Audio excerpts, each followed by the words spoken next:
India, சீனா, பாக் இந்த 3 நாடுகளுக்கும் இடையில இப்போ ஒரு மிக பெரும் மறைமுக அணு ஆயுத மோதல் ஒன்று ஓடிக்கிட்டு இருக்குது. ஆனா இந்த விஷயத்துல இந்திய அரசாங்கம் சீனா மற்றும் பாக் இந்த 2 நாடுகளுடைய கனவையும் சுக்குநூறா சிதைச்சு விட ஆரம்பிச்சிருக்கிறாங்க அப்படின்னே சொல்லலாம். ஸோ இந்த வீடியோவில் நம்ம என்ன பார்க்க போறோம் அப்படின்னா, அப்படி என்ன அணு ஆயுதம் தொடர்பான மறைமுக மோதல்ல இந்த 3 நாடுகளும் ஈடுபட்டிருக்கிறாங்க, என்ன நோக்கத்தோட இந்த மோதல் நடந்துகிட்டு இருக்குது, அதை தடுக்கிறதுக்கு இந்தியா என்ன மாதிரியான விஷயங்கள் எல்லாம் பண்ணிட்டு இருக்காங்க, இந்த மாதிரி பல விஷயங்களை பத்தி இந்த வீடியோல ரொம்பவே டீடைலா பார்த்துடலாம். வீடியோவை லைக் அண்ட் சப்ஸ்கிரைப் பண்ணிக்கோங்க. வாங்க வீடியோக்குள்ள போயிடலாம். அறிவோம் தெளிவோம் உறவுகளுக்கு அன்பான வணக்கங்கள்.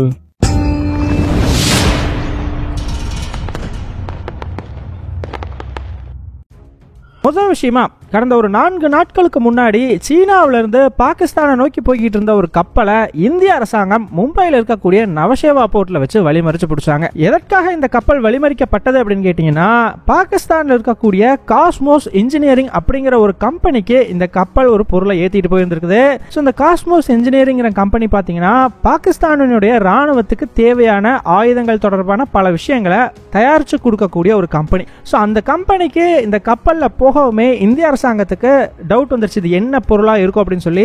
அதனாலதான் இந்த கப்பலை கேப்சர் பண்ணி பார்த்துருக்காங்க.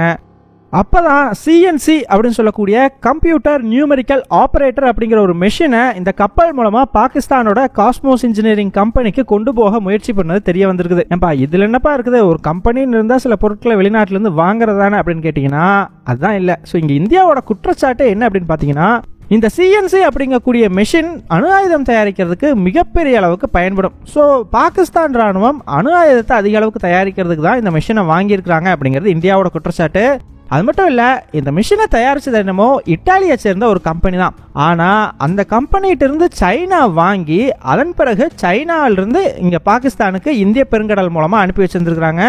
நினைச்சிருந்தா டைரக்டா இத்தாலியில இருந்தே பாகிஸ்தானுக்கு போற மாதிரி பண்ணியிருந்திருக்க முடியும். ஆனா இப்படி சுத்தி வளைச்சு கொண்டு வந்ததுல இருந்தே இதை ஏதோ மறைமுக நோக்கத்துக்காக தான் பயன்படுத்துறாங்கன்றதை நம்ம புரிஞ்சுக்கலாம். அது மட்டும் இல்ல, இதுல சைனாவோட கையும் இருக்குது அப்படிங்கிறது இதன் மூலமா தெளிவா புரியுது அப்படிங்கறதா இந்திய அரசாங்கத்தினுடைய நிலைப்பாடு. இந்தியாவோட குற்றச்சாட்டுக்கு இது மட்டும் தான் காரணமா அப்படின்னு கேட்டீங்கன்னா, இது மட்டும் இல்லைங்க. போன வருடம், அதாவது 2023ஆம் ஆண்டு உலக நாடுகள் மத்தியில அணு ஆயுதம் தொடர்பான ஒரு ரிப்போர்ட் ஒன்று வெளியிடப்பட்டது. அந்த ரிப்போர்ட்ல என்ன சொல்லியிருந்தாங்கன்னா, பாகிஸ்தான் ராணுவம் வர்ற 2025ஆம் ஆண்டுக்குள்ள 200 அணு ஆயுதங்களை உற்பத்தி பண்ணணும் அப்படிங்கிற ஒரு டார்கெட்டை பிக்ஸ் பண்ணியிருக்காங்களாம். இது எதனால ரொம்பவே முக்கியம் அப்படின்னு பாத்தீங்கன்னா, கடந்த 2022ஆம் ஆண்டு பாகிஸ்தான் கிட்ட 165 அணு ஆயுதங்கள் இருந்தது. அதுவே இந்தியா கிட்ட 160 தான் இருந்தது. அதே அடுத்த ஆண்டு 2023ஆம் ஆண்டு பாகிஸ்தான் கிட்ட 170 அணு ஆயுதங்கள் இருந்தது. ஆனா இந்தியா கிட்ட 163 தான் இருந்தது. அதாவது ஒரு வருஷத்துல பாகிஸ்தான் 5 அணு ஆயுதங்கள் உற்பத்தி பண்ணாங்க, இந்தியா 3 தான் பண்ணியிருக்கிறாங்க. ஸோ இதுல இருந்தே தெரிஞ்சுக்கலாம் பாகிஸ்தான் வேகமா பண்றாங்க. ஆனா என்னதான் பாகிஸ்தான் வேகமா பண்ணாலுமே கூட இன்னும் ஒரே வருஷம் தாங்க இருக்குது 2025க்கு. இன்னும் 30 அணு ஆயுதங்கள் கிட்ட பாகிஸ்தான் உற்பத்தி செய்ய வேண்டியது இருக்குது. ஸோ அவங்க இன்னுமே ஃபாஸ்டா பண்ணி ஆகணும். இந்த சமயத்துல தான் ரஷ்யாவுக்கும் உக்ரைனுக்கும் ஏற்பட்ட போர் காரணத்தினால அதில் ஏற்பட்ட சில சம்பவங்களின் விளைவா ரஷ்ய அரசாங்கம் nuclear non proliferation treaty, nuclear test ban treaty, இந்த மாதிரி அணு ஆயுதம் தொடர்பா இருக்கக்கூடிய அனைத்து ஒப்பந்தங்கள்ல இருந்துமே வெளியேறிடுறாங்க. ஸோ இவங்க வெளியேறினதுனால இப்போ லிட்டரலா உலக நாடுகள் எல்லாத்துக்கும் மத்தியில ஒரு அணு ஆயுத போட்டி அப்படிங்கிறது உருவாகி இருக்குது, யார் அதிக அணு ஆயுதங்கள் உற்பத்தி பண்றதுன்னு சொல்லி. ஸோ இந்த சந்தர்ப்பத்தை தனக்கு சாதகமா பயன்படுத்திக்கிட்டு பாகிஸ்தான் அரசாங்கம் இன்னுமே வேகமா அணு ஆயுதத்தை உற்பத்தி பண்ணணும் அப்படிங்கிற முயற்சியில குதிச்சிருக்காங்க.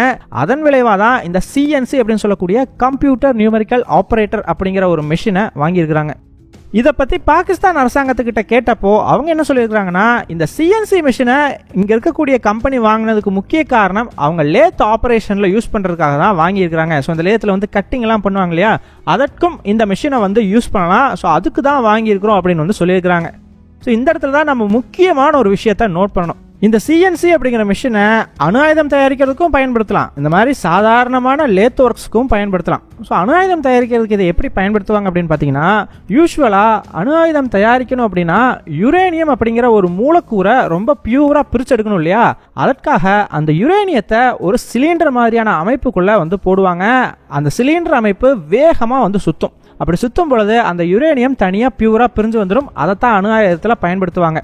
ஸோ இப்போ இந்த சிலிண்டர் சுற்றும் பொழுது அது ரொம்ப வேகமாகவும் சுற்றக்கூடாது, ரொம்ப மெதுவாகவும் சுற்றக்கூடாது. ஒரு லிமிட்டுக்குள்ளே வந்து அந்த ரொட்டேஷன் அப்படிங்கிறது இருந்துக்கிட்டே இருக்கணும். ஸோ அந்த சிலிண்டர் சுற்றக்கூடிய அளவு, அந்த வேகம், இது எல்லாத்தையுமே கண்ட்ரோல் பண்ணக்கூடிய ஒரு மெஷின் தான் இந்த கம்ப்யூட்டர் நியூமெரிக்கல் ஆப்ரேட்டர் அப்படிங்கிறது. ஸோ அது எந்த அளவுக்கு சுற்றணுமோ அந்த அளவுக்கு அதை சுற்ற வச்சு அதுக்கு மேலே அதை சுற்றுச்சுன்னா அதை ஆஃப் பண்ணுறது, ஸோ இந்த மாதிரி வேலைகளை பார்க்கறது தான் இந்த மிஷினுடைய முக்கிய பொறுப்பு.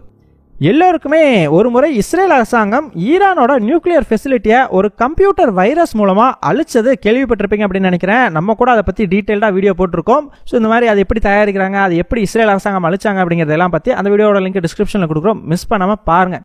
ஸோ அப்படி ஈரானோட ஃபெசிலிட்டியை இஸ்ரேல் அரசாங்கம் எப்படி அழிச்சாங்க அப்படின்னு பார்த்தீங்கன்னா, அந்த வைரஸ் மூலமாக இந்த சிலிண்டர் மாதிரியான மிஷின் இருக்குது பார்த்தீங்களா, அதை ரொம்ப வேகமாக சுற்ற வச்சாங்க.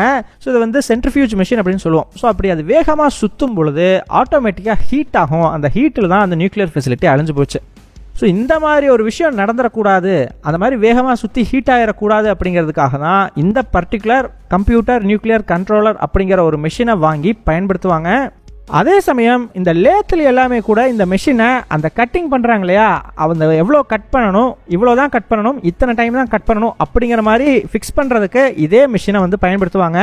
ஸோ இதையே ஒரு காரணமாக வச்சுக்கிட்டே பல நாடுகள் இந்த மிஷின்ஸை மறைமுகமாக அவங்க நாட்டில் வாங்கி வைக்கிறது அப்படிங்கிறது வழக்கம். ஸோ இப்போ யாராச்சும் கேட்டால் கூட நான் இந்த மாதிரி லேத்துக்கு தாங்க வாங்கினேன் அப்படிங்கிற மாதிரி சொல்லிடுவாங்க. அந்த மாதிரி தான் இப்போ பாகிஸ்தான் அரசாங்கமும் சொல்லிக்கிட்டு இருக்காங்க. பாகிஸ்தான் இதை பண்றது முதல் முறை கிடையாதுங்க. கடந்த 2020ஆம் ஆண்டு ஒரு ஆட்டோக்ளேவ் மிஷின் ஒன்று வாங்கியிருந்தாங்க. 2022ஆம் ஆண்டு தெர்மோ எலக்ட்ரிக் மிஷின் ஒன்று வாங்கியிருந்தாங்க. ஸோ இந்த தெர்மோ எலக்ட்ரிக் மிஷின் எதுக்கு அப்படின்னா, நான் சொன்னேன் இல்லையா, சென்ட்ரிஃபியூஜ் வேகமாக சுற்றும் போது ஹீட் ஆகும் அப்படின்னு சொல்லி, அந்த ஹீட்டை நோட் பண்ணி ரொம்ப அதிகமாக ஹீட் ஆச்சு அப்படின்னா ஆட்டோமேட்டிக்காக சிஸ்டம் எல்லாம் ஆஃப் பண்ணுறதுக்கு தான் அந்த மிஷின். ஸோ அதையுமே அணு ஆயுதம் தயாரிக்கிறதுக்கு தான் வாங்கினாங்க. இந்த 2 மிஷினையுமே இந்திய அரசாங்கம் ஆன் தி வேலை இப்போ எப்படி பிடிச்சிருக்கிறாங்களோ அதே மாதிரி மும்பை போர்ட்டில் வச்சு பிடிச்சிருந்தாங்க. இந்த மாதிரி தொடர்ந்து பல சம்பவங்கள் நடந்ததுனால தான் இந்திய அரசாங்கம் பாகிஸ்தான் மேலே ஸ்ட்ராங்காக இந்த குற்றச்சாட்டுகள் எல்லாமே முன்வைக்கிறாங்க. இப்போ எல்லாத்துக்குமே ஒரு டவுட் ஒன்று வரலாம், ஏன்பா பாகிஸ்தான் இப்படி அணு ஆயுதங்களை உற்பத்தி பண்ணி குவிச்சு என்னப்பா பண்ண போறாங்க? ஒரு அணு ஆயுதம் இருந்தாலே போதுமே, மற்ற நாடுகள் பயந்துக்குமே. நம்மளே கூட வீடியோவில் சொல்லியிருக்கிறோம், ஒரு அணு ஆயுதம் இருந்தால் போதும் மற்ற நாடுகள் பயந்துக்குவாங்க அப்படின்னு சொல்லி. அப்படி இருக்கும் பொழுது எதற்காக இந்த மாதிரி அணு ஆயுதங்களை அதிக அளவுக்கு உற்பத்தி பண்ணிக்கிட்டே போறாங்க அப்படின்னு கேட்டீங்கன்னா, இந்த அணு ஆயுதம் அப்படிங்கிறதும் ஒரு டெக்னாலஜி தாங்க. காலப்போக்கில் அதுவும் வளர்ந்துக்கிட்டே வரும். உதாரணத்துக்கு கடந்த 1940களில் அமெரிக்காவும் சோவியத் யூனியனும் உருவாக்கின அணு ஆயுதங்கள் பார்த்தீங்கன்னா இன்னைக்கு இருக்கிற அணு ஆயுதங்களை கம்பேர் பண்ணும்போது ரொம்பவே பவர் கம்மி தான். அந்த அணு ஆயுதங்களை கம்பேர் பண்ணும்பொழுது இன்னைக்கு இருக்கக்கூடிய ஆயுதங்கள் கிட்டத்தட்ட 80 மடங்கு பவர்ஃபுல்லானவை. ஸோ அப்போ யோசிச்சு பாருங்க எந்த அளவுக்கு இந்த டெக்னாலஜி வளர்ந்து வந்திருக்குது அப்படின்னு சொல்லி. ஸோ ஒரு நாடு இந்த டெக்னாலஜி வளர்ந்து வர வர அதுக்கு ஏற்ற மாதிரி டெவலப் ஆகிக்கிட்டே வரணும். ஈவன் ஒரு 10 வருஷத்துக்கு முன்னாடி இருந்த அணு ஆயுதம் கூட இன்னைக்கு இருக்கக்கூடிய அணு ஆயுதங்கள் முன்னாடி அவ்வளோ பெரிய விஷயமா தெரியாது, ரொம்ப ஒரு தூசி மாதிரி தெரியும். அந்த அளவுக்கு வளருது அப்படிங்கும் போது நம்ம தொடர்ந்து உற்பத்தி பண்ணிக்கிட்டே இருந்தோம்னா தான் அந்த டெக்னாலஜிவெல்லாம் நம்மளாலையும் பயன்படுத்திக்கிட்டே இருக்க முடியும். நம்மளும் அந்த அளவுக்கு அட்வான்ஸாக அணு ஆயுதங்களை தயாரிச்சுக்கிட்டே இருக்க முடியும். இது முதல் விஷயம். ஆனால் ஆக்சுவலாக வருஷத்துக்கு ஒரு 2-3 அணு ஆயுதம் தயாரிச்சா கூட போதும், நம்ம அந்த டெக்னாலஜியில் அப்டேட்டடாகவே இருக்க முடியும். ஆனால் பாகிஸ்தான் பார்த்தீங்கன்னா 5 அதற்கும் மேலேயும் தயாரிக்கணும் அப்படிங்கிற ஒரு நோக்கத்தோட செயல்பட்டுக்கிட்டு இருக்கிறாங்க. ஸோ எதுக்கு இந்த அளவுக்கு அதிகமாக தயாரிக்கிறாங்க? டெக்னாலஜி வேணா 2-3ஓட நிறுத்திட்டு போக வேண்டியதானே அப்படின்னு கேட்டிங்கன்னா, ஆக்சுவலாக இந்தியாவினுடைய நியூக்ளியர் பாலிசி தாங்க இதுக்கு ரொம்பவே முக்கியமான காரணம். ஸோ இந்திய அரசாங்கம் பார்த்தீங்கன்னா நோ ஃபர்ஸ்ட் யூஸ் பாலிசி அப்படிங்கிற ஒரு பாலிசியை ஃபாலோ பண்ணிட்டு இருக்காங்க. அதாவது இந்திய அரசாங்கமா முதல்ல ஒரு அணு ஆயுதத்தை எதிரி நாட்டு மேல பயன்படுத்தாது. எப்ப இந்திய அரசாங்கம் பயன்படுத்தும்னா, இந்தியா மேல ஒரு தாக்குதல் நடத்தப்பட்டுச்சுன்னா அதற்கு பழிவாங்கும் நடவடிக்கையா அவங்க நடத்தின தாக்குதலை விட இப்ப வந்து ஒரு அணு ஆயுதம் வைத்து இந்தியா மேல தாக்குதல் நடத்தப்படுதுன்னு வச்சுக்கோங்களேன், இந்திய அரசாங்கம் திருப்பி இந்த ரிட்டைலேட்டரி ஸ்ட்ரைக்ஸ் அப்படிங்கிறத பண்ணும்பொழுது 20 அணு ஆயுதங்களை வச்சு ரொம்ப பவர்ஃபுல்லா வந்து அட்டாக் பண்ணுவாங்க. இதுதான் இந்தியாவினுடைய பாலிசி. அதுவே பாகிஸ்தானோட பாலிசி எடுத்து பார்த்தீங்கன்னா, அவங்க வந்து இந்த நோ ஃபர்ஸ்ட் யூஸ் அப்படிங்கிறதெல்லாம் ஃபாலோ பண்ண மாட்டாங்க. அந்த நாட்டுக்கு ஏதாவது ஆபத்து வருதுன்னா அவங்க ஃபர்ஸ்ட் யூஸ் பண்ணுவாங்க. எதிரி நாடு தாக்கட்டும் அப்படிங்கிறதெல்லாம் வெயிட் பண்ண மாட்டாங்க, அவங்க பாட்டுக்கு எடுத்து யூஸ் பண்ணுவாங்க. இதுதான் பாகிஸ்தானோட பாலிசி. ஸோ அப்படி இருக்கிறதுனால பாகிஸ்தான் அரசாங்கம் ஃபர்ஸ்ட் அட்டாக் பண்ணும் பொழுதே ரொம்ப அதிக அளவுக்கு இந்தியா மேலே அட்டாக் பண்ணிட்டா, ஸோ தட் இந்தியா வந்து 2வது திருப்பி அட்டாக் பண்ண முடியாது அப்படிங்கிறது பாகிஸ்தானோட எண்ணம். இதை வந்து பாகிஸ்தானோட முன்னாள் ஜெனரலான ஜுல்ஃபிகர் அலி புட்டோ அவர்களே வந்து ஒரு முறை சொல்லியிருக்கா. அப்படி ஜுல்ஃபிகர் அலி புட்டோ என்ன சொல்லியிருக்காருன்னா, இந்தியா மேல நம்ம ஒரு அட்டாக் பண்ணாதான் திரும்ப ரிட்டைலேட்டரி ஸ்ட்ரைக் பண்ணும்போது அவன் 20 அட்டாக் பண்ணுவாங்க. அதுவே நம்ம ஃபர்ஸ்ட் அட்டாக் பண்ணும்போதே இந்தியா மேல 50 அட்டாக்ஸ் பண்ணிட்டோம் அப்படின்னா இந்தியானால திருப்பி அட்டாக் பண்ணவே முடியாது, அவங்க அந்த இதைவே இழந்துருவாங்க.